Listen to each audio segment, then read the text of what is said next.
Grazia per Onichini.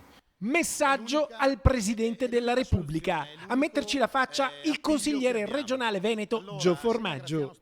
Grazia per Walter Onichini, il commerciante di Legnaro arrestato lunedì perché nel 2013 aveva sparato ferendo un ladro che era entrato a casa sua. Oggi siamo in un luogo simbolo della lotta politica per la legittima difesa, l'area di servizio di Graziano Stacchio, il benzinaio che il 3 febbraio del 2015, proprio qui a Nanto, uccise un bandito durante una rapina. Sono passati 6 anni dalla rapina che è stata fatta qua alla gioielleria di Zancan e io mi sono difeso come dovevo e ho difeso praticamente. Io chiedo per Onichini la scarcerazione immediata. Graziano Stacchio chiede la scarcerazione immediata per Walter Onichini, per cui la Cassazione ha confermato la pena di 4 anni e poco meno di 11 mesi di carcere per tentato omicidio. Il ladro, colpito da un proiettile alla schiena, è tornato in Albania senza aver mai rivelato i nomi dei suoi complici. L'unico modo per dare una mano a Walter Onichini è chiedere la grazia al Presidente della Repubblica.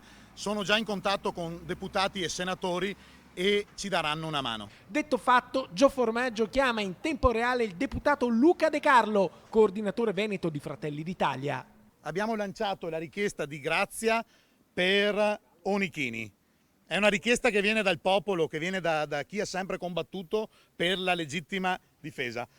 E so che andrai in carcere a trovare Walter. Sì, andremo a visitare Onichini, Walter in carcere, ci andremo assieme all'onorevole Bignami e porteremo la solidarietà di tutta la nostra comunità umana alla persona che ha difeso i propri valori, che paradossalmente è in galera oggi, mentre quelli che quei valori volevano calpestare, cioè i ladri, sono liberi per strada. E così parte la battaglia politica per Walter Onichini, una battaglia che inizia proprio da qui, dal Vicentino, con un appello accorato al Presidente della Repubblica. Signor Presidente, chiediamo la grazia per signor Onichini.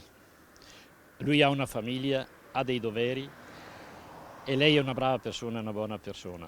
Grazie, signor Presidente. Io confido in lei.